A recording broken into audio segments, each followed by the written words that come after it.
Tema 23. Las fuentes del derecho administrativo. En este tema, que se encuentra dentro del bloque de derecho administrativo, estudiaremos las distintas fuentes del derecho administrativo centrándonos en especial en el reglamento. Las fuentes del derecho administrativo, directas e indirectas, son las mismas que para el derecho civil, si bien, como hemos dicho, debemos hacer especial hincapié en la figura del reglamento, que es la fuente del derecho administrativo más importante, así como en el gran papel que tienen en este derecho, en el administrativo, los principios generales del derecho, figura que ya vimos al hablar de las fuentes del derecho en el temario de civil. En este contexto hemos de citar dos elementos que son muy importantes en el derecho administrativo. La importancia de la jurisprudencia menor de determinados órganos de la Administración que tienen potestades de juzgar, como por ejemplo las resoluciones de la Audiencia Nacional o del Tribunal Económico Administrativo Central. Y en segundo lugar, la cuestión del precedente administrativo. ¿Qué es esta figura del precedente administrativo? A nivel doctrinal se plantea la cuestión de si la adopción de un criterio por parte de la Administración en un supuesto concreto vincula a esta, es decir, a la Administración, a resolver con el mismo criterio en casos posteriores. La mayoría de la doctrina opina en la fuerza vinculante del precedente administrativo, es decir, si la Administración ha resuelto de la forma A en un supuesto de hecho X, en otro supuesto de hecho muy parecido a X, debe resolver también A. Si bien la doctrina también entiende que la Administración puede separarse de ese precedente administrativo y resolver en otro sentido en dos casos. Si el acto que se invoca como precedente es ilegal o si un factor de interés público hace aconsejable adoptar un criterio distinto. Esto lo indica así el artículo 35.1 de la Ley 39/2015 de 1 de octubre del Procedimiento Administrativo Común de las Administraciones Públicas. A continuación pasaremos a citar y a hablar levemente de cada una de estas fuentes del derecho administrativo, si bien antes hemos de indicar que en cuanto a la jerarquía de estas fuentes se parte del criterio que ya vimos en derecho civil de la primacía del derecho escrito sobre el no escrito y la jerarquía del órgano del que emana la norma administrativa, es decir, a mayor jerarquía del órgano que dicta la norma escrita, mayor rango formal tiene esta norma. La primera fuente del derecho administrativo que debemos nombrar es la Constitución. Como vimos en el tema 21, en el que se estudia ampliamente la Constitución como norma escrita juega un triple papel. En primer lugar, es una norma jurídica de carácter abstracto y dirigida a regular una situación jurídica general. En segundo lugar, juega un papel de norma fundamental en el sentido material y formal, pues su contenido es la base para el desarrollo legislativo de todo el ordenamiento jurídico de un Estado. Y por último, establece la primacía de la jerarquía de fuentes en su artículo 9.1. Como consecuencia de lo anterior, hemos de señalar dos puntos. La Constitución tiene un carácter no programático, es decir, es de aplicabilidad directa y no ha de invocarse ante los tribunales salvo excepción, como indica el artículo 53 de la Constitución. En segundo lugar, la positivación de los principios constitucionales, los cuales establecen un sistema de valores esencial que ha de constituir el orden de convivencia política e informar a todo el ordenamiento jurídico. En este sentido, es importante ver todos los principios de la Constitución que se indican en los artículos 1 a 9. Y por último, el carácter de la Constitución como una fuente de interpretación del resto del ordenamiento jurídico.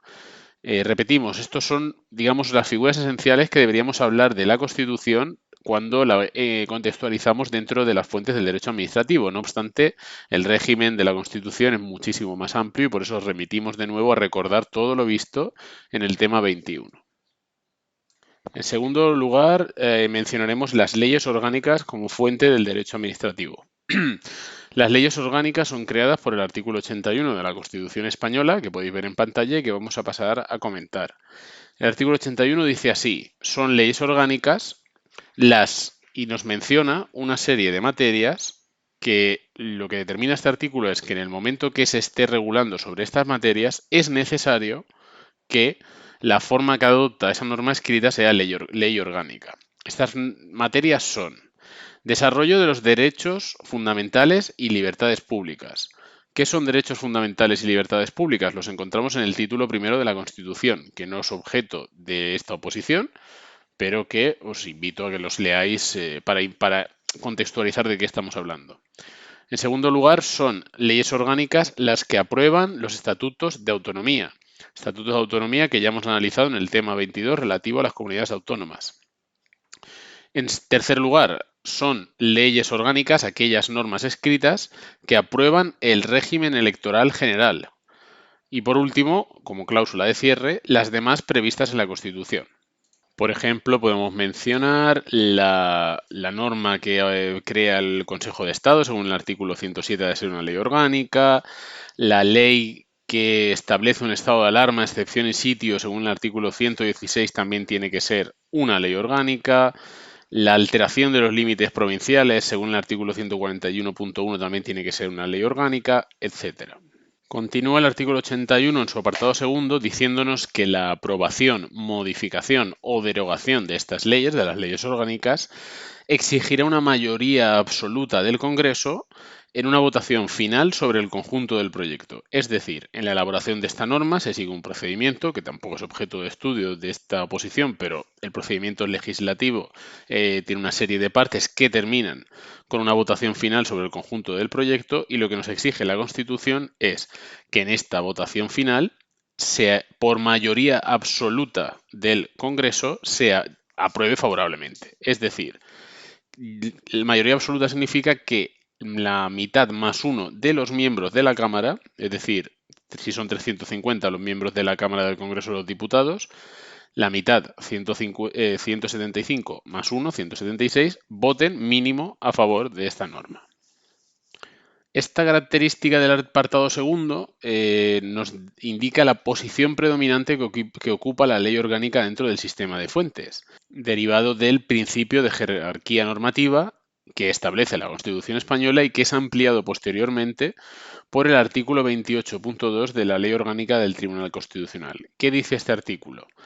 Este artículo que nos viene a decir es que el Tribunal Constitucional podrá declarar inconstitucionales por infracción, por no respetar el artículo 81, aquellos preceptos de un decreto ley, de un decreto legislativo, de una ley normal, que no haya sido aprobado con carácter de orgánica o norma legislativa o en el caso de que dichas disposiciones hubieran regulado materias reservadas a ley orgánica. Es decir, se protege estas materias que están reservadas a ley orgánica se protegen legislativamente, judicialmente, que es para que sean sancionadas en el caso de no respetar lo que indica el artículo 81 de la Constitución. Un segundo principio que explica esta posición predominante de la ley orgánica en el sistema de fuentes, ya sea genérico, ya sea del derecho administrativo, es el principio de competencia material. Es decir, ninguna otra norma escrita puede invadir el campo reservado para la ley orgánica. Es decir, el legislador de las leyes ordinarias no tiene competencia para legislar sobre las materias reservadas a ley orgánica. Ahora bien, ¿esto quiere decir que la ley orgánica solo puede versar sobre las materias que indica el artículo 81 y su cláusula de cierre? No es así. Lo que ha entendido el Tribunal Constitucional a través de estos años de jurisprudencia y experiencia desde la promulgación de la Constitución es que la ley orgánica también puede incluir preceptos que se excedan del ámbito reservado, siempre que el objeto de esta ley orgánica sea desarrollar el núcleo orgánico y que el legislador entienda que sea un complemento necesario para una mejor inteligencia de esta materia. Analizamos a continuación la siguiente fuente del derecho administrativo, que es la ley ordinaria. Bajamos un escalón y nos encontramos ante leyes ordinarias, son aquellas leyes que la Constitución española se refiere a esa materia como materia reservada a ley, sin ningún apellido de orgánica ni nada. Materia reservada a ley. Estas leyes ordinarias son aquellas que se mencionan, que se regulan en el artículo 79 de la Constitución española, que podéis ver en pantalla y que vamos a analizar. El artículo nos dice, en primer lugar, el apartado 1 nos dice que para adoptar acuerdos, las cámaras, es decir, el Congreso y el Senado, deben estar reunidas reglamentariamente, es decir, siguiendo los preceptos de sus reglamentos y con asistencia de la mayoría de sus miembros. Los acuerdos que adopten estas cámaras, para ser válidos, deberán ser aprobados por la mayoría de los miembros presentes. Primera diferencia con la ley orgánica. La ley orgánica nos exigía una mayoría absoluta, es decir, la mitad más uno de los miembros que componen esa cámara. Mientras que la ley ordinaria lo que nos exige es una mayoría simple, que es una mayoría, es decir, la mitad más uno, pero de los miembros presentes. Ahora bien, continúa el apartado segundo diciéndonos, sin perjuicio de las mayorías especiales que establezcan la Constitución o las leyes orgánicas, que son normas superiores, las dos, a la ley ordinaria, y las que para la elección de personas se establezcan en los reglamentos de las cámaras. Lo normal es que todas estas leyes ordinarias se aprueben en el pleno de las cámaras, como indica el artículo 79, pero hemos de recordar lo que mencionamos en el tema 21 y que recordamos aquí, y es que existen las comisiones legislativas permanentes, que son unas comisiones formadas por diputados, donde se pueden debatir, se pueden formar y se pueden aprobar leyes ordinarias. Ahora bien, no se puede aprobar cualquier tipo de ley ordinaria. Como ya sabemos, según el artículo 75.3 de la Constitución, se puede delegar en estas comisiones legislativas permanentes una serie de materias, salvo reforma constitucional, cuestiones internacionales, obviamente leyes orgánicas, leyes de bases y presupuestos generales del Estado. Para cerrar este apartado de las leyes ordinarias, os invitamos a recordar lo que hablamos en el tema de la Constitución en relación con los proyectos y proposiciones de ley, es decir, con todo el proceso legislativo para aprobar una ley ordinaria. Si continuamos bajando en la escala de las fuentes del derecho administrativo, el siguiente escalón que nos encontramos son aquellas disposiciones que emanan del gobierno, que no es el poder legislativo, sino que es el poder ejecutivo, pero que pese a emanar del gobierno, la ley, la Constitución les ha dado fuerza de ley, es decir, les da la misma fuerza que una ley sin ser ley. Son dos casos, los decretos leyes o decreto ley en singular y los decretos legislativos.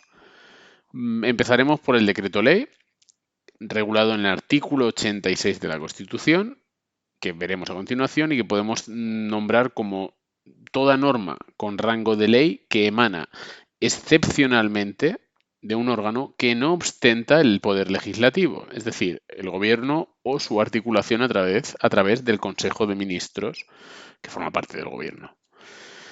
Como decíamos, el decreto ley se encuentra regulado en el artículo 86, que podréis ver impreso en pantalla, y que dice así: en caso de extraordinaria y urgente necesidad, el Gobierno podrá dictar disposiciones legislativas provisionales, primera característica importante, provisionales, que tomarán la forma de decreto ley.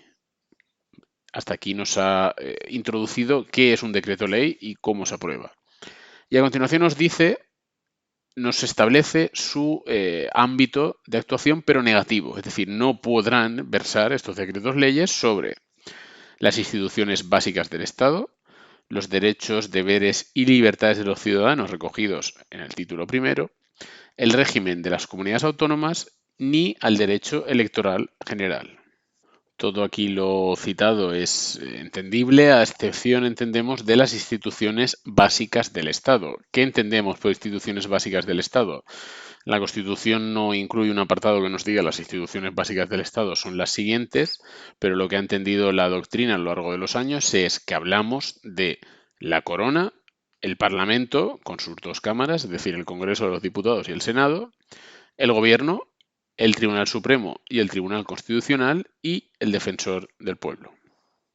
Como hemos indicado, una característica primordial de estos decretos leyes es su provisionalidad.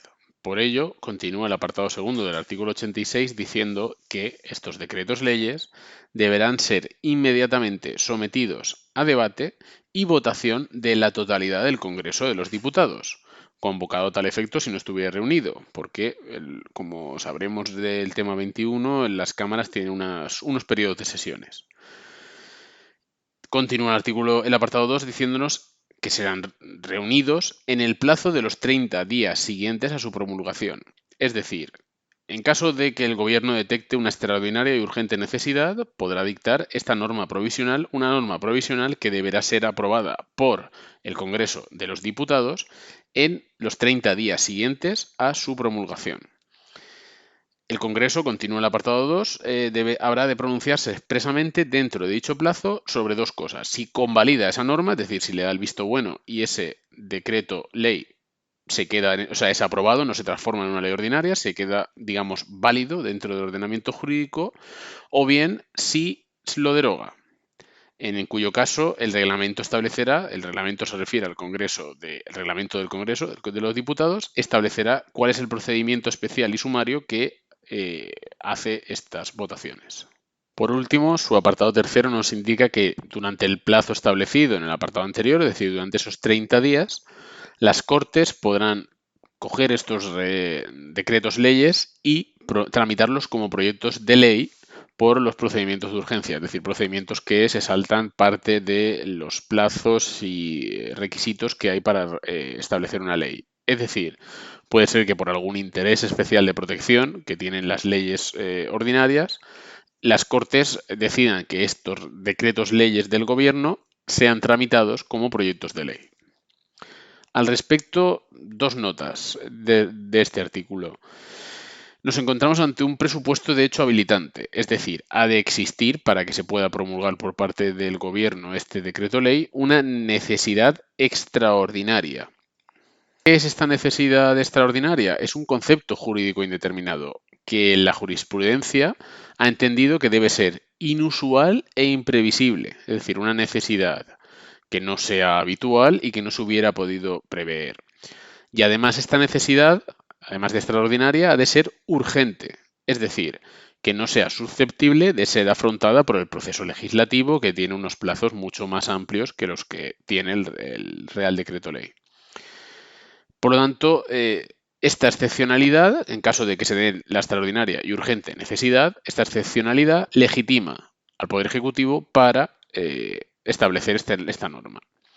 Dentro del Poder Ejecutivo, obviamente, es competente el Gobierno, ya sea a través de la figura de su presidente, del presidente del Gobierno, de sus miembros e incluso en casos muy excepcionales por los órganos ejecutivos de las comunidades autónomas, siempre que esta urgente y extraordinaria necesidad sea delimitada en un ámbito autonómico. Importante, esta extraordinaria y urgente necesidad no habilita al Gobierno para que incluya en este decreto ley cualquier materia. Ya hemos visto que hay una serie de materias excluidas. Ahora bien, en la realidad, la jurisprudencia del Tribunal Constitucional viene admitiendo una utilización extensiva del decreto ley, de tal forma que únicamente, no lo convalida, lo echa para atrás cuando el decreto ley se introduce en materias reservadas a ley orgánica. En segundo lugar, la segunda nota que debemos indicar al respecto del decreto ley es la intervención del Congreso de los Diputados en este procedimiento legislativo, que el artículo 86 lo establece en dos momentos. En primer lugar, el debate y votación del Congreso dentro de estos 30 días, donde se pronuncia sobre la convalidación o la derogación de esta norma. Sobre la convalidación, como hemos dicho, no lo convierte en una ley, sino que simplemente ratifica la existencia de ese decreto ley dentro del procedimiento legislativo. Una ratificación que se realiza únicamente en la Cámara del Congreso de los Diputados, algo lo diferencia del resto de procedimiento legislativo donde interviene también la Cámara del Senado.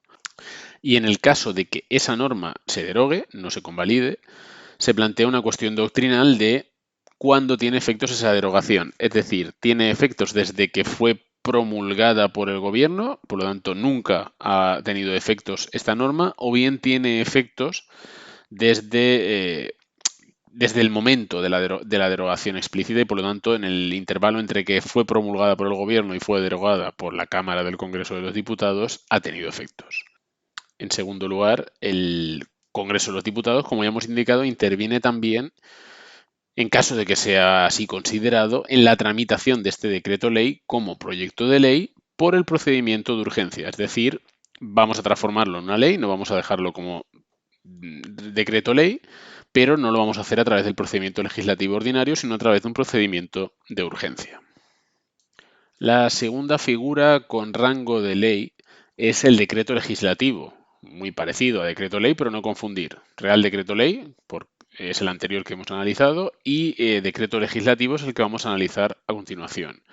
Este decreto legislativo consiste en una transferencia de la potestad legislativa que tienen las Cortes Generales en favor de la Administración. Es decir, es una transferencia de ejercicio, no de titularidad, porque recordemos que la titularidad del Poder Legislativo la tienen las Cortes, pero se transfiere de forma excepcional y momentáneamente, según las reglas que vamos a ver a continuación, se transfiere el ejercicio de esa potestad al Gobierno. El efecto primario y esencial de esta delegación es poder ampliar, por motivos políticos o administrativos o técnicos, ampliar el poder normativo que tiene la Administración, que habitualmente suele ser mucho más flexible a la hora del trabajo que el Congreso de los Diputados. Este decreto legislativo se encuentra regulado en los artículos 82 a 85 de la Constitución española, que podéis ver a continuación en pantalla y que vamos a ir comentando. El artículo 82 empieza diciéndonos lo que ya hemos comentado, que las Cortes Generales, por lo tanto, quien ostenta el poder legislativo, puede delegar en el Gobierno la potestad de dictar normas con rango de ley sobre materias determinadas que no estén incluidas en el artículo anterior. El artículo anterior al 82 es el 81, es decir, el artículo que regula las leyes orgánicas. Por tanto, toda aquella materia no reservada a ley orgánica puede ser delegada en el Gobierno, su ejercicio. Pero seguimos leyendo. El apartado segundo nos indica que esta delegación legislativa deberá otorgarse, es decir, deberá hacerse mediante una ley de bases. Nos introduce una ley especial que estableció la Constitución y que ha sido empleada en algunas ocasiones, y es esta ley de bases. Es una norma con rango de ley que su único cometido, su único contenido es la delegación del ejercicio legislativo de las Cortes Generales al Gobierno. Pero esta delegación en forma de ley de base se hará cuando el objeto sea que el Gobierno haga un texto articulado. ¿Qué es un texto articulado? Una ley normal con sus artículos, de títulos, es decir, una ley ordinaria normal. Ahora bien, si el objetivo que tiene la delegación de las Cortes en el Gobierno es que el Gobierno realice lo que se llama un texto refundido, es decir, refundir varios textos legales en uno solo debido a la dispersión normativa, la delegación deberá hacerse a través de una ley ordinaria. Es decir, las Cortes aprobarán una ley ordinaria donde se delega al Gobierno, valga la redundancia, la posibilidad de hacer un texto refundido uniendo varias normas en una. Un ejemplo, hay múltiples ejemplos en el ordenamiento jurídico de textos refundidos. Uno que se ve en el temario y que veremos en próximos temas es el texto refundido de la ley del Estatuto del Empleado Básico, que se aprueba por el Real Decreto Legislativo 5/2015, que dice por el que se aprueba el texto refundido de la ley del Estatuto Básico del Empleado Público. El apartado tercero nos sitúa una serie de normas que tiene esta delegación, como son que se habrá de otorgar al Gobierno de forma expresa, es decir, la delegación deberá ser expresa, para una materia concreta, es decir, delegación para y ya está, no una delegación amplia, en el sentido de darle al Gobierno, porque recordemos que quien tiene la titularidad del Poder Legislativo son las Cortes Generales y no el Gobierno, y con fijación del plazo para su ejercicio, es decir, no es una delegación que realicen las Cortes para que el Gobierno legisle en materia deportiva, por ejemplo, de forma indefinida, no, para un plazo concreto. De tal forma que esta delegación se agota por el uso que haga el gobierno mediante la publicación de la norma correspondiente. Es decir, en el momento que el gobierno dicte la ley articulada o el texto refundido que sea objeto de esta delegación, se extinguirá esta delegación legislativa. Así, de forma redundante, nos vuelve a decir en la Constitución que no podrá entenderse concedida ni de modo implícito, es decir, ha de ser expresa, ni por tiempo indeterminado.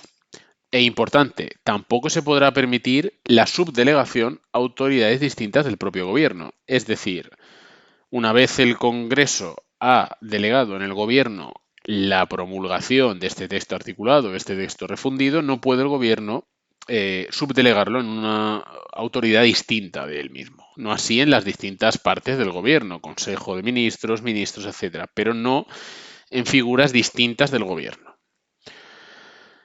Y a continuación, en el apartado 4, la Constitución nos habla de que estas leyes de bases, recordemos que leyes de bases son las que determinan la delegación de la formación de un texto articulado, delimitarán con precisión el objeto y alcance de esta delegación legislativa, así como los principios y criterios que han de seguirse en el ejercicio. Es decir, la ley de bases, como su nombre indica, introduce las bases de lo que las Cortes Generales quieren que el Gobierno realice en ese texto articulado.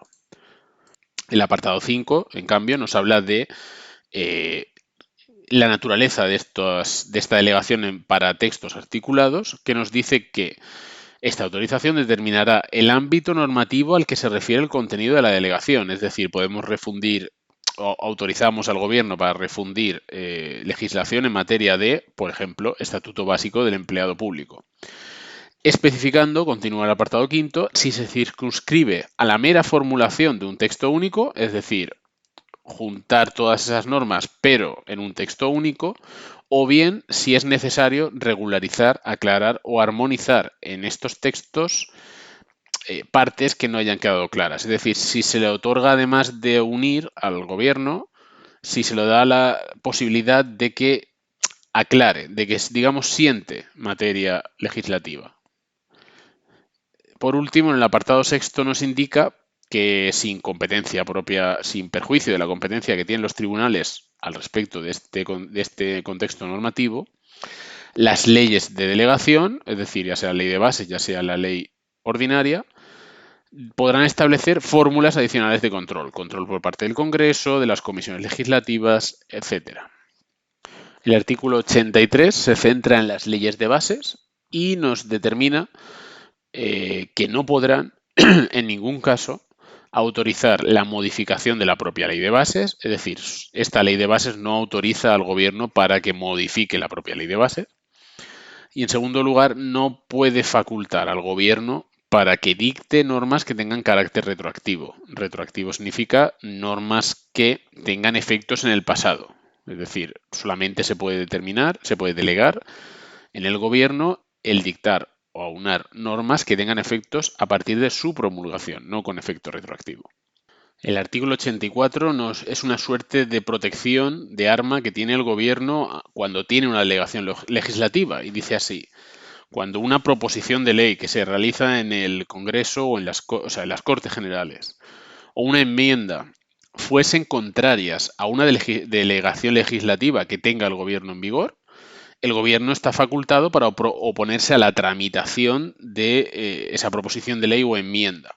Es decir, en el momento que se le delega, por ejemplo, al gobierno para realizar un texto articulado o un texto refundido en materia de deportes, temporalmente durante el tiempo que dura la delegación, esa materia está protegida y el gobierno tiene armas para que ninguna proposición de ley o enmienda sean contrarias a esa delegación.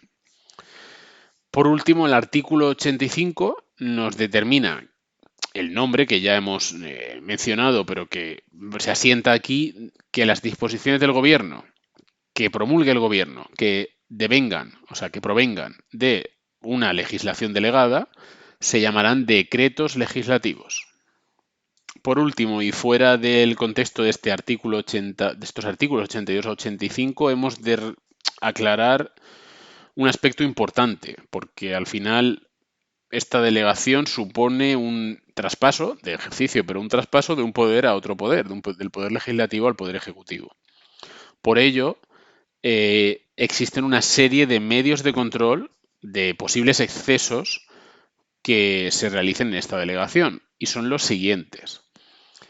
Por un lado, es necesaria la ratificación de las Cortes de este texto que emane del gobierno, ya sea articulado o ya sea refundido. Por otro lado, como hemos mencionado, las propias leyes de delegación pueden establecer en sí mismas fórmulas adicionales de control a las que tengan los tribunales.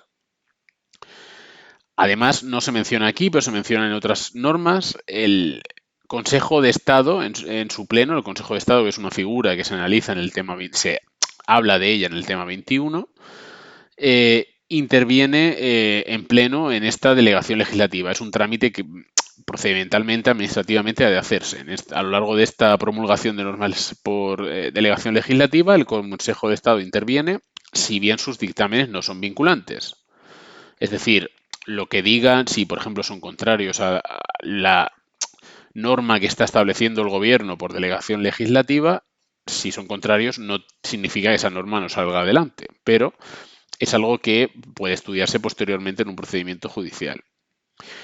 También existe un control a este exceso de la delegación por parte de los control judicial ejercido por los tribunales contenciosos administrativos, que veremos más adelante, los cuales podrán enjuiciar como simples normas reglamentarias aquellos preceptos de los textos que excedan de la delegación del gobierno. Es decir, si ciertas normas se exceden de la delegación legislativa, los tribunales contenciosos administrativos pueden determinar que no son normas con rango de ley, sino que son preceptos reglamentarios o administrativos. Por último, en lo relativo a el ajuste entre la norma final y la ley delegante, es decir, cómo se ajusta la norma que ha sido promulgada por el Gobierno con la delegación que había dado las Cortes Generales. El competente en este caso es el Tribunal Constitucional, al ser normas con rango de ley. A continuación analizaremos por fin la figura principal de fuente del derecho administrativo, como es el reglamento. Veremos su concepto, veremos sus características principales, analizaremos su naturaleza jurídica y hablaremos un poco del régimen jurídico que se establece en la Ley 39/2015. Y por último mencionaremos las distintas clases a nivel doctrinal que existen de reglamentos. Empezaremos hablando del artículo 97. El artículo 97 de la Constitución Española, que podéis ver en pantalla, dice así: el Gobierno dirige la política interior y exterior, la administración civil y militar y la defensa del Estado. Ejerce la función ejecutiva y ejerce la potestad reglamentaria. ¿Qué es la potestad reglamentaria? Pues es el poder en virtud del cual la Administración puede dictar reglamentos. Es una potestad que permite que el Poder Ejecutivo tenga capacidad de formar su propio ordenamiento jurídico, así como el de todos los demás órganos dependientes de él. Según el jurista Garrido Falla, se puede definir reglamento como toda disposición jurídica de carácter general dictada por la Administración Pública y con valor subordinado a la ley. Es decir, yendo parte por parte, disgregando esta definición, un reglamento es una disposición jurídica, como hemos dicho, es fuente del derecho, si bien del derecho administrativo, de carácter general, es decir, no de carácter particular. ¿Y qué es una norma de carácter particular? Una norma de carácter particular es una norma que se dicta para una persona, ya sea jurídica o sea natural, en concreto. Existen normas a nivel administrativo que se dictan para para una persona en concreto, como puede ser una sanción, como puede ser un dictamen sobre una empresa en concreto. Por lo tanto, los reglamentos son normas de carácter general. Continuamos con la definición: dictada por la Administración Pública. Por lo tanto, es importante este concepto de administración pública, que veremos en el tema 24 qué es una administración pública o qué se entiende por administración pública.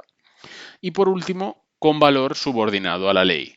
Recordemos que estamos analizando jerárquicamente las fuentes del derecho administrativo y ya hemos mencionado la Constitución, la ley orgánica y la ley ordinaria. Y ahora nos estamos saliendo del ámbito del poder legislativo. Por lo tanto, el reglamento es una norma que está subordinada a ese concepto genérico llamado ley. Y lo único que tienen en común con la ley es que son normas escritas. Y pues el reglamento es una norma secundaria, inferior y complementaria de la ley. Por tanto, podemos determinar que las características principales de los reglamentos son disposición normativa de carácter general, procede necesariamente del Poder Ejecutivo, se dicta en ejercicio de una competencia que es propia de los órganos de la Administración que los dicta, es decir, no es una legislación delegada como los decretos ley y los decretos legislativos que hemos visto hace un momento. Normalmente se refieren a materias y servicios relacionados con la Administración pública y pueden adoptar diversas formas, que veremos al hablar de las clases, como son los decretos, órdenes ministeriales, etc.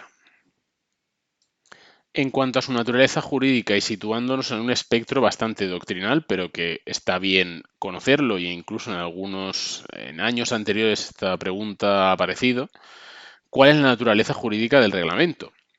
La cual es motivo de conflicto a nivel doctrinal, pues existen dos corrientes doctrinales.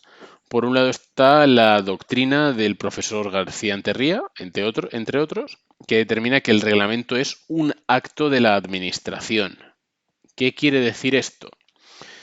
Al ser un acto de la Administración, un reglamento se integra dentro del ordenamiento jurídico, tiene vigencia hasta que se deroga, puede ser objeto de derogación o modificación sin más límites que las normas que dictan la adopción de reglamentos, y si un reglamento deviene ilegal, será nulo de pleno derecho. En cambio, existe otra corriente doctrinal liderada por Garrido Falla, entre otros, que nos indica que el reglamento es un acto administrativo y como tal está sujeto al derecho administrativo y por lo tanto sometido al principio de legalidad. Al ser un acto administrativo, está producido por el ordenamiento jurídico, por lo tanto es una aplicación del mismo, no está integrado, no forma parte del ordenamiento jurídico, sino que es una consecuencia misma del ordenamiento jurídico. Por tanto, en comparación con la doctrina de Enterría, no tiene vigencia hasta su derogación, sino que se agota con su simple cumplimiento. Además, tiene límites para su revocación y por último, si deviene ilegal, es anulable, que no nulo de pleno derecho. Todas estas características las entenderemos mejor cuando veamos en el tema 26 la diferencia entre nulidad, anulabilidad de los actos administrativos de la Administración. Respecto a su régimen jurídico, debemos remitirnos, como hemos mencionado, a la Ley 39/2015 de 1 de octubre del procedimiento administrativo común de las administraciones públicas. Os compelemos a que analicéis el artículo 39 relativo a la eficacia, si bien se estudiará más en profundidad en el tema 26, y en esta Ley 39/2015 la regulación concreta de los reglamentos la encontramos en los artículos 127 a 133, los cuales vamos a analizar de forma sucinta. El artículo 127, que podéis ver en pantalla, nos habla de algo fuera del contexto reglamentario. Nos habla de la iniciativa legislativa que tiene el Gobierno de la Nación. Os recomendamos su lectura, es muy sencilla y tiene relación con conceptos que ya hemos visto, como los decretos leyes, reales decretos legislativos, etc. El artículo 128, ahora sí, nos habla del ejercicio de la potestad reglamentaria, que corresponde al Gobierno de la Nación, pero también así al Gobierno de las comunidades autónomas, conforme lo establecido en sus estatutos, así como los órganos de gobierno locales, es decir, a los ayuntamientos, es decir, quien gobierna en los municipios, de acuerdo con lo previsto en la Constitución, en los citados estatutos de autonomía y la Ley 7/1985 de reguladora de las bases del régimen local, que es la que establece el funcionamiento a nivel local. Continúa el apartado segundo de este artículo 128 diciéndonos que los reglamentos y disposiciones administrativas no podrán vulnerar la Constitución o las leyes ni regular aquellas materias que la Constitución o los estatutos reconocen de competencia de las Cortes Generales o de las Asambleas Legislativas de las comunidades autónomas. Aquí, como podemos ver, estamos viendo de forma paralela las limitaciones a las que se enfrentan los reglamentos, ya vengan del gobierno estatal o del gobierno de las comunidades autónomas. Importante, en este artículo se establece la diferencia, o sea, se diferencian reglamentos de disposiciones administrativas. ¿Qué hemos de entender que es una disposición administrativa? No existe una definición en el ordenamiento jurídico que nos diga qué es una disposición administrativa, y lo que se ha entendido a nivel doctrinal es que reglamento es la norma suprema dentro del contexto de disposiciones administrativas, y disposiciones administrativas son el resto de normas inferiores a un reglamento, como pueden ser órdenes ministeriales, ordenanzas, circulares, etc. Continúa el apartado segundo de este artículo 128 diciéndonos que, sin perjuicio de su función de desarrollo o colaboración con la ley, los reglamentos y disposiciones administrativas no podrán tipificar delitos, faltas o infracciones administrativas, no podrán establecer penas o sanciones, ni tampoco podrán establecer tributos, exacciones para fiscales u otras cargas o prestaciones personales o patrimoniales de carácter público. Es decir, nos está delimitando de forma negativa el ámbito de aplicación de estos reglamentos o disposiciones administrativas, los cuales, en base a esta norma, se reservan para las leyes como concepto normativo. Termina el apartado tercero de este artículo 128 recordándonos que las disposiciones administrativas, como hemos dicho, es el genérico para toda norma administrativa, es el término genérico, nos dice que las disposiciones administrativas se ajustarán al orden de jerarquía que establezcan las leyes, de forma que ninguna disposición administrativa podrá vulnerar los preceptos de otra de rango superior. Como veremos al hablar de las clases de reglamentos, veremos que hay una jerarquía normativa, donde está la cúspide del reglamento y debajo aparecen otras normas que han de respetar el principio de jerarquía normativa. El artículo 129 nos habla de forma común para el ejercicio de la iniciativa legislativa y la potestad reglamentaria de las administraciones públicas, y nos indica que en este ejercicio se han de respetar unos principios mínimos, que son los principios de necesidad, de eficacia, de proporcionalidad, de seguridad jurídica, de transparencia y de eficiencia. Es importante memorizar estos principios, es decir, la enumeración de los principios, así como saber una breve descripción de ellos, la cual se encuentra en los artículos, los apartados siguientes que componen el artículo 129, que no vamos a entrar a detallar porque es una breve descripción y que os invitamos a leer y saber explicar al menos de cada uno de ellos un poco su contexto. El artículo 130 impone a las administraciones públicas la obligación de revisar periódicamente su normativa para adaptarla a los principios de buena regulación y para comprobar si estas normas han conseguido sus objetivos previstos, si estaba justificada su promulgación y si estaba cuantificado correctamente el coste y las cargas que en ellas se imponían. Esta evaluación que impone la ley a la administración se plasmará en un informe que es público, donde se detallarán estos aspectos. A continuación, el artículo 131 nos habla de cuándo estas normas con rango de ley, reglamentos y resto de disposiciones administrativas entran en vigor, y es cuando sean publicadas en el diario oficial correspondiente al órgano que las emite, para que de esta forma, reiteramos, entren en vigor y produzcan efectos jurídicos. No obstante, adicionalmente y de manera facultativa, estas administraciones pueden establecer otros medios de publicidad, pero el que importa es la publicación en el boletín oficial correspondiente a la administración pública. El artículo 132, por su parte, obliga a las administraciones públicas a que hagan público de forma anual un plan normativo, el cual contendrá iniciativas legislativas o reglamentarias que esté planificado que sean elevadas para su aprobación en el año siguiente. Este plan anual normativo, una vez aprobado, ha de publicarse en el portal de transparencia que obligatoriamente ha de tener cada una de las administraciones públicas objeto de este contexto normativo. Por último, el artículo 133 de este bloque normativo establece las obligaciones para las administraciones públicas en el proceso de elaboración del proyecto o anteproyecto de ley o de reglamento de elevar consultas públicas a través de sus portales web en determinadas circunstancias.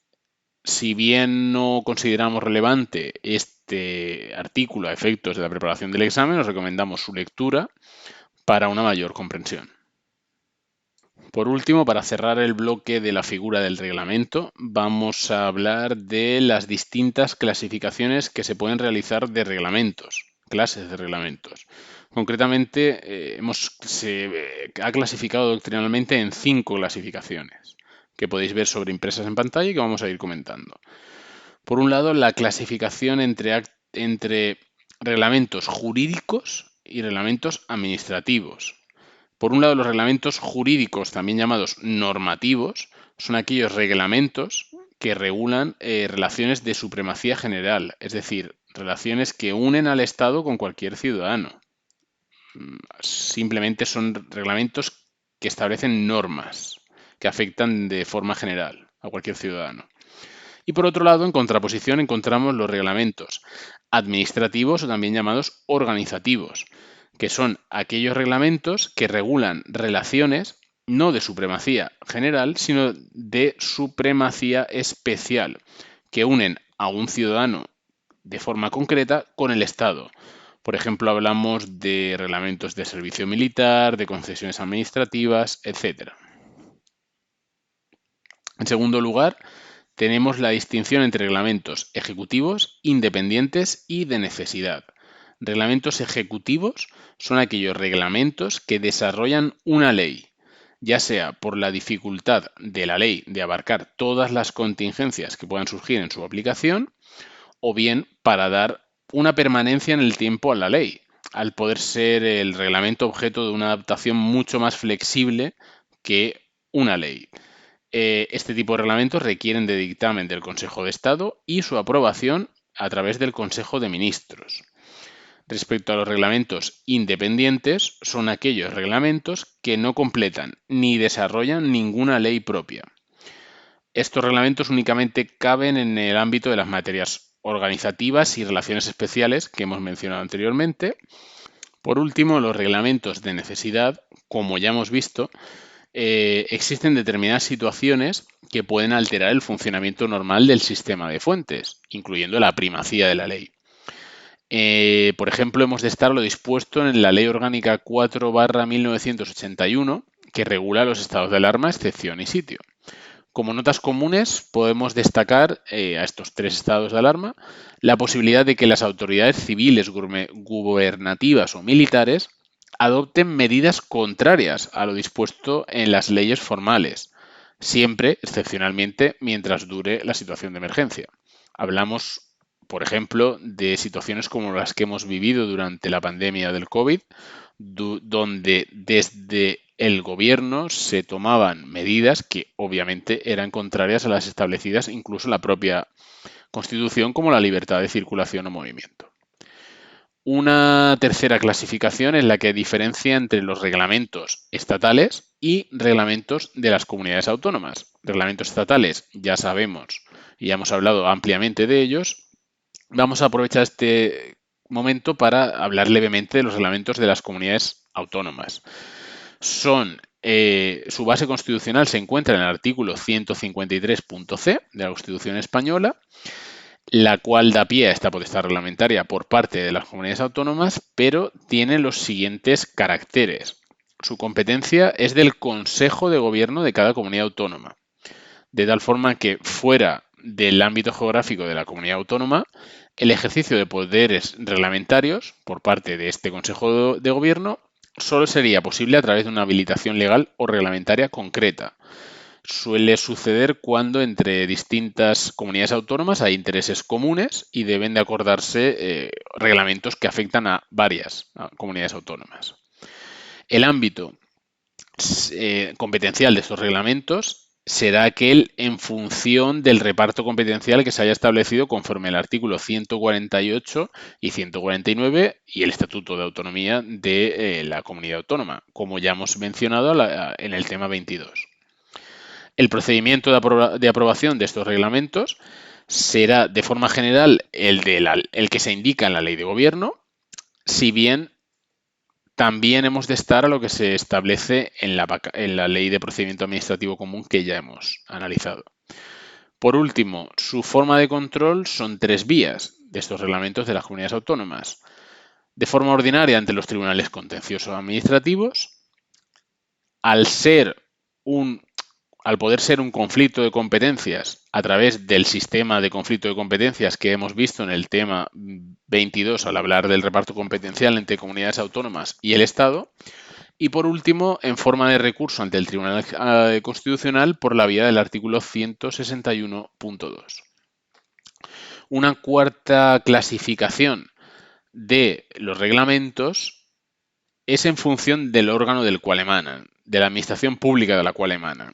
Así podemos diferenciar si emanan de la Administración General del Estado, es decir, si son reglamentos a nivel estatal, pueden adoptar las siguientes formas jerárquicas, es decir, lo vamos a decir de mayor importancia a menor importancia. Adoptarán la forma de Real Decreto si emanan del Consejo de Ministros o del presidente del Gobierno. Debajo de estos se encuentran los ministros cuyos reglamentos que estos adopten tienen el nombre de órdenes ministeriales. Y debajo de los ministros se encuentran distintos tipos de funcionarios con poder reglamentario, con potestad reglamentaria para emitir reglamentos, cuyos reglamentos, para la redundancia, adoptan la forma de resoluciones, circulares, instrucciones, etc. Si emanan de los órganos, o sea, si emanan de la comunidad autónoma, los nombres son muy similares, salvo en el caso de la primera figura, que son los decretos, no son reales decretos, pues aquí no entra el papel rey, testimonial del rey. Por lo tanto, como podéis ver en pantalla, son decretos si emanan del Consejo Ejecutivo o del Gobierno de la Comunidad Autónoma, órdenes no ministeriales, porque no existen ministerios a nivel de comunidades autónomas, sino consejerías, por lo tanto son órdenes si emanan de alguno de los consejeros de ese Gobierno de la Comunidad Autónoma. Y por último son resoluciones si emanan de cualquier otra autoridad inferior al rango de consejero. Por último, si estamos en un contexto de entes locales, los nombres son los siguientes, jerárquicamente. En primer lugar, tenemos reglamentos orgánicos que son los emanados por el propio ayuntamiento. Las ordenanzas locales, que son aquellas que emanan del propio Consejo de Gobierno local. Y por último, los bandos, que son aquellas normas que emanan directamente del alcalde. Todo esto se encuentra ampliamente regulado en la Ley de Bases del Régimen Local que ya hemos mencionado. Hasta aquí hemos hablado de reglamentos que emanan de entes que tienen carácter territorial, pero es decir, que su ámbito de aplicación es todo el Estado, una comunidad autónoma o un municipio concreto. Pero también existen dentro de la administración pública, como veremos en el tema siguiente, entes no territoriales, pero que tienen potestad reglamentaria.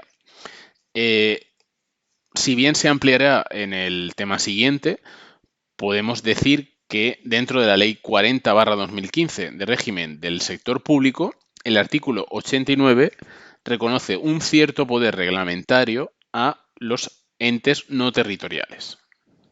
A continuación, continuando con el temario, vamos a estudiar los límites de los reglamentos, que a nivel doctrinal se han clasificado en 2 tipos de límites. Por un lado, los límites formales y por otro lado, los límites materiales. Si bien todos ellos los hemos mencionado de forma sucinta y repartida a lo largo de este tema 23, vamos a concretarlos aquí. Son límites formales de los reglamentos los siguientes: límites de competencia, límites de subordinación a la ley, límites de jerarquía normativa, límites a la hora del procedimiento para su elaboración y límites a la hora de su entrada en vigor, así como irretroactividad. Vamos a estudiar cada uno de ellos. Es un límite formal la competencia, porque como hemos comentado, esta competencia está determinada y delimitada por el artículo 97 en favor del gobierno. Si bien se establece también en la propia Constitución la garantía de la autonomía institucional en favor de municipios, provincias y comunidades autónomas, por tanto admitiendo a su vez una potestad normativa a estos entes, mínimo una potestad reglamentaria. Todo esto, como hemos dicho, todo esto lo hemos indicado anteriormente en el artículo 128 de la Ley de Procedimiento Administrativo Común. Es un segundo límite formal la subordinación a la ley. Como hemos estado comentando, la Constitución española establece el principio de reserva de ley, en virtud del cual solo por norma dictada por las Cortes Generales, siguiendo un procedimiento normativo concreto, pueden regularse determinadas materias. Esto significa que el reglamento no puede entrar por sí mismo a regular estas materias y solo podrá hacerlo cuando una ley le autorice para ello. Todo esto supone que el reglamento está subordinado a Constitución española, leyes y cualquier disposición normativa con rango de ley, sin que el reglamento pueda derogarlas, suplirlas o excluirlas. Todo esto también, como hemos indicado, se ve en el artículo 128 de la Ley de Procedimiento Común. Además, y en contraposición al principio de reserva de ley, en la Constitución española no se recoge el principio de reserva reglamentaria, de forma que una ley podrá regular cualquier materia, le esté reservada o no por la Constitución. De tal forma que cuando una ley regule una materia que no está reservada, se produce un fenómeno que doctrinalmente se llama congelación de rango, no pudiendo a partir de entonces el reglamento regular dicha materia. No obstante, esta relación de ley y reglamento se puede alterar en dos casos, buscando ampliar siempre el campo normativo de los reglamentos. Uno es la remisión normativa, que ocurre mucho en el articulado de las leyes, y es cuando una ley reenvía a una norma posterior, que sea elaborada por la Administración, la regulación de ciertos elementos que complementan la ordenación que ésta establece. Es muy habitual leer, reglamentariamente se establecerá el régimen jurídico por el cual bla, bla, bla, bla, en una ley articulada normal. Y en segundo lugar, esta relación ley y reglamento también se puede alterar por la deslegalización. ¿Qué es la deslegalización? Es el rebajamiento normativo de una determinada materia que realiza el Poder Legislativo de forma que el Poder Ejecutivo, es decir, el Gobierno, puede entrar a regular esa materia, cuando por reserva de ley carecía de ello. Sus límites, obviamente, de esta deslegalización son aquellas materias que constitucionalmente están protegidas y reservadas a la ley, de las cuales nunca es posible hacer una deslegalización. El siguiente límite formal al que se enfrentan los reglamentos es interno y es una jerarquía normativa propia de los reglamentos. Es decir, los reglamentos entre sí tienen su propia jerarquización. Esto lo indica el artículo 128.3 de la Ley de Procedimiento Administrativo Común y la jerarquización en el caso concreto del Gobierno, es decir, a nivel estatal, se establece en el artículo 24.2 de la Ley de Gobierno, que nos indica que los reglamentos se ordenarán siguiendo la siguiente jerarquía. En primer lugar, las disposiciones aprobadas por Real Decreto del Presidente del Gobierno o de Consejo de Ministros. Y en segundo lugar, las disposiciones que sean aprobadas por orden ministerial, es decir, por un rango inferior al Presidente y el Consejo de Ministros, como son los ministros. En cuarto lugar, es un límite formal para los reglamentos el necesario procedimiento para su elaboración. Las reformas que se realizaron en 2015 en la Ley de Procedimiento Administrativo Común respecto de anteriores normativas eran tendentes a incrementar la participación ciudadana en el procedimiento de elaboración de las normas. Por ejemplo, la necesidad de recabar con carácter previo a la promulgación de una norma la opinión de ciudadanos y empresas acerca de problemas que se pretenden solucionar con esa norma. En ese sentido, como hemos indicado anteriormente, el artículo 132 de la Ley de Procedimiento Administrativo Común, buscando una mayor seguridad jurídica, establece la obligación de todas las administraciones públicas de divulgar un plan anual normativo donde se recojan todas las propuestas con rango de ley o reglamento que se pretenden aprobar. Respecto al procedimiento en sí para la elaboración de un reglamento, a nivel estatal, a nivel de la Administración General del Estado, debemos acudir al artículo 26 de la Ley de Gobierno, que establece un procedimiento muy extenso. Os recomendamos su lectura y que se puede resumir en los siguientes 6 pasos. En primer lugar, ha de realizarse, es decir, para un reglamento que quiere promulgar el gobierno del Estado, de la Nación, en primer lugar ha de realizar estudios y consultas previas para garantizar el acierto y legalidad por parte del departamento proponente. Es decir, si por ejemplo el Ministerio de Hacienda quiere establecer un reglamento para imponer determinada subvención, debe de realizar un estudio y consultas previas para ver cómo recibe la ciudadanía, las empresas, esta posible norma. Además, ha de hacerse una consulta pública a través del portal web del departamento correspondiente que quiera promulgar este futuro reglamento. Dentro de este departamento, de este ministerio concreto, el centro directivo competente deberá realizar una memoria de análisis del impacto normativo, es decir, qué efectos va a tener si esta norma sale adelante, así como recabará informes y dictámenes y otros estudios y consultas para el objetivo final, garantizar el acierto y la legalidad de esta norma. Además, si esta norma que se quiere promulgar afecta a derechos e intereses legítimos de personas concretas, el centro directivo competente también publicará este texto en el portal correspondiente de este ministerio para dar audiencia a los ciudadanos concretos que se verán afectados. Además, como proceso final, se recabará dictamen del Consejo de Estado u el órgano consultivo equivalente. Y con todo lo anterior, esta propuesta de reglamento se someterá a la Comisión General de Secretarios de Estado y Subsecretarios, tras lo cual, tras someterse a esta comisión, se elevará al Consejo de Ministros para su aprobación, si estamos ante un anteproyecto de ley o proyecto de Real Decreto Legislativo, o bien se remitirán a las Cortes si estamos ante un proyecto de ley. Otro límite formal ante los cuales se encuentran los reglamentos es su entrada en vigor. Al igual que toda norma, es importante saber desde cuándo ésta despliega efectos. Y en este sentido tenemos dos aspectos, la entrada en vigor y la retroactividad que analizaremos a continuación. La entrada en vigor a nivel nacional, a nivel del Gobierno de España, se establece en el artículo 23 de la Ley de Gobierno, que nos indica que, sin perjuicio de lo que nos indica el artículo 2.1 del Código Civil, las disposiciones de entrada en vigor de leyes o reglamentos cuya aprobación o propuesta corresponda al Gobierno y sus miembros, y, esto es importante, que impongan nuevas obligaciones a las personas físicas o jurídicas que desempeñen una actividad económica o profesional como consecuencia del ejercicio de esta, tendrán el comienzo de su vigencia el 2 de enero o el 1 de julio siguientes a su aprobación.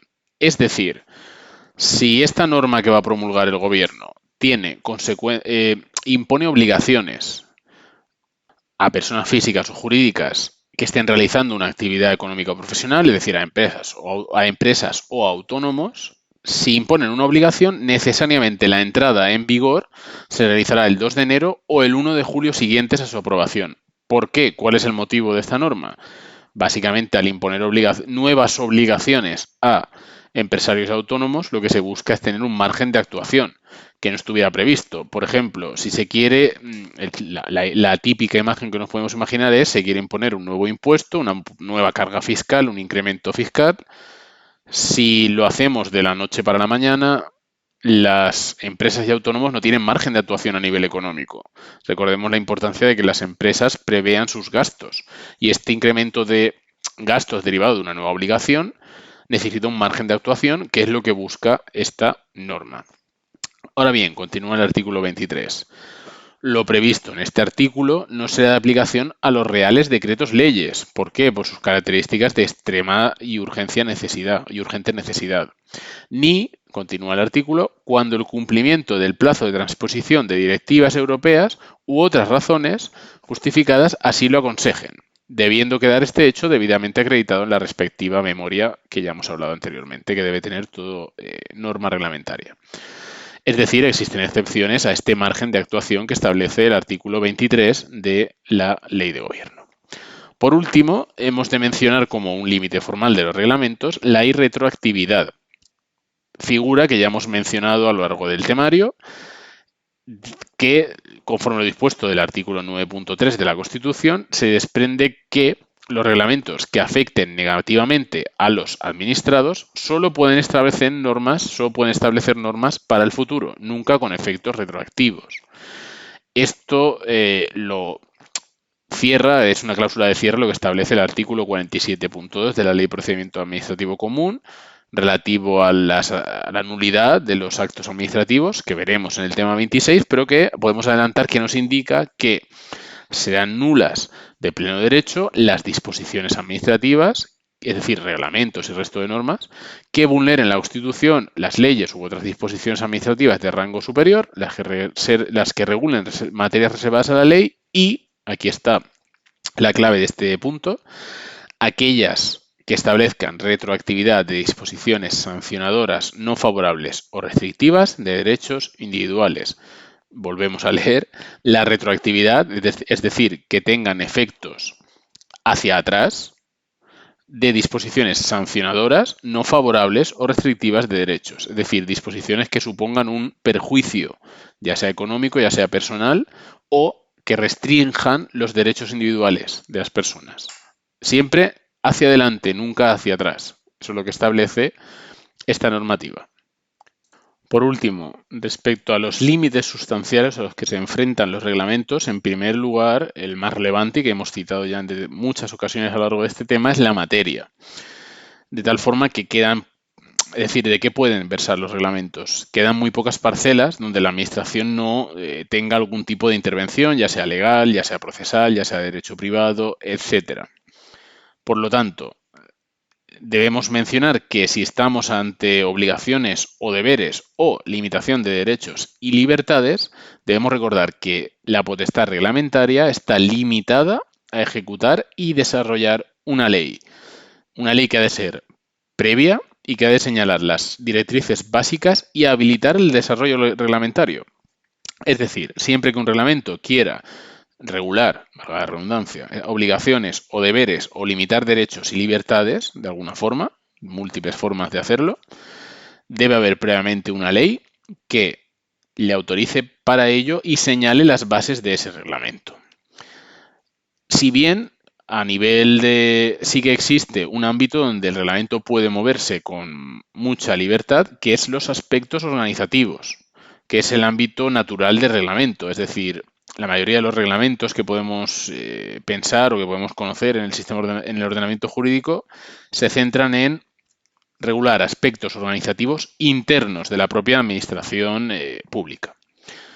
Por último, y en segundo lugar, respecto a los límites sustanciales, es importante señalar que la actividad reglamentaria de la administración pública está sujeta a los principios generales del derecho. Principios generales del derecho que ya los hemos analizado en el temario civil al hablar de las fuentes del derecho como tal y que tienen su sustento, el respeto de los reglamentos a estas normas tiene su sustento en el artículo 103.1 de la Constitución cuando se dice que la administración pública, etcétera, etcétera, debe actuar con sometimiento pleno a la ley y al derecho. Dentro de ese derecho como concepto jurídico se incluyen los principios generales del derecho y además cuando la Constitución garantiza en el artículo 9.3 la interdicción de la arbitrariedad de los poderes públicos, nos está indicando de forma muy sucinta, incluida dentro de este concepto, que los poderes públicos no pueden actuar de forma arbitraria, sino que deben actuar conforme derecho. Y ahí de nuevo están incluidos los principios generales del derecho.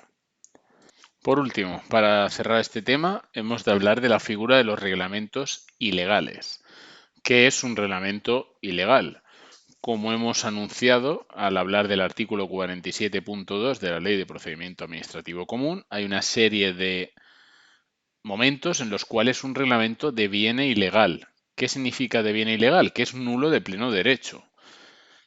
Son cuando las disposiciones administrativas vulneren Constitución, leyes u otras disposiciones administrativas de rango superior. Número 1. Son también nulos aquellas disposiciones administrativas que regulen materias reservadas a la ley. Número 2. Y por último, son también nulas aquellas disposiciones administrativas que establezcan la retroactividad de disposiciones sancionadoras no favorables o restrictivas de derechos individuales. Número 3. En esos tres casos, un reglamento será ilegal. Ante un reglamento ilegal, ¿qué podemos hacer? Caben dos tipos de actuaciones. La primera actuación es la inaplicación, es decir, no aplicar ese reglamento. Así, el artículo 6 de la Ley Orgánica del Poder Judicial establece que los jueces y tribunales no aplicarán los reglamentos o cualquier otra disposición que sean contrarios a la Constitución, ley o principio de jerarquía normativa. ¿Qué está haciendo aquí el legislador? Encomienda al juez o tribunal la función de que no tenga en cuenta esta disposición normativa en un contexto judicial. Es decir, esta norma no existe al ser contraria a la ley, a la Constitución y a los principios de jerarquía normativa. Ahora bien, en la práctica la inaplicación es insuficiente, pues es necesario eliminar la fuerza vinculante del reglamento. Por ello existen, además de no aplicar el reglamento en un contexto judicial, remedios activos que podemos clasificar en tres. Uno de ellos es la declaración de oficio de la nulidad de ese reglamento por parte de la propia administración emisora. Esto se establece en el artículo 106 de la Ley de Procedimiento Administrativo Común, que veremos en temas posteriores. Un segundo remedio activo son los recursos contencioso-administrativos, que se establecen en la Ley 29/1998, reguladora de la jurisdicción contencioso-administrativa, que también veremos en temas posteriores, pero que podemos resumir como que, desde el punto de vista de un ciudadano, existen hasta tres acciones. Un recurso directo contra el propio reglamento ilegal, un recurso indirecto impugnando un acto concreto de aplicación de ese reglamento que es ilegal, y en los supuestos muy concretos del artículo 27 de la Ley Reguladora de la Jurisdicción Contencioso Administrativa, que es la cuestión de ilegalidad ante el tribunal competente.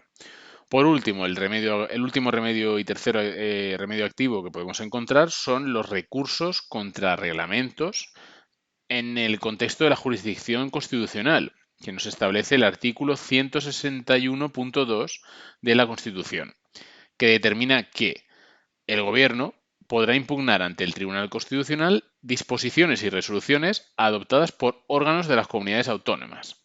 Esta impugnación producirá temporalmente la suspensión de la disposición o resolución recurrida, que el Tribunal Constitucional deberá o bien ratificarla o bien levantarla en un plazo no superior a 5 meses. De esta forma, haciendo uso del artículo 161.1.2, el legislador ha incluido en la Ley Orgánica del Tribunal Constitucional, entre los supuestos de conflictos de competencia entre Estado y comunidades autónomas, que hemos mencionado anteriormente y que también vimos en el tema 22, o bien entre conflictos incluso de competencia entre comunidades autónomas. De tal forma que en estos casos el Tribunal Constitucional conocerá de los recursos ante estos reglamentos. No es una competencia exclusiva del Tribunal Constitucional, sino que también es compartida con los tribunales contencioso administrativo, si bien plantearlos ante el Tribunal Constitucional presenta para el recurrente la ventaja, que dice el artículo 161.2, de la suspensión del reglamento. Esta es la sentencia del Tribunal Constitucional que resuelva sobre este asunto, se impondrá a todas las jurisdicciones, pero exclusivamente sobre la conformidad o disconformidad de este reglamento con la Constitución española.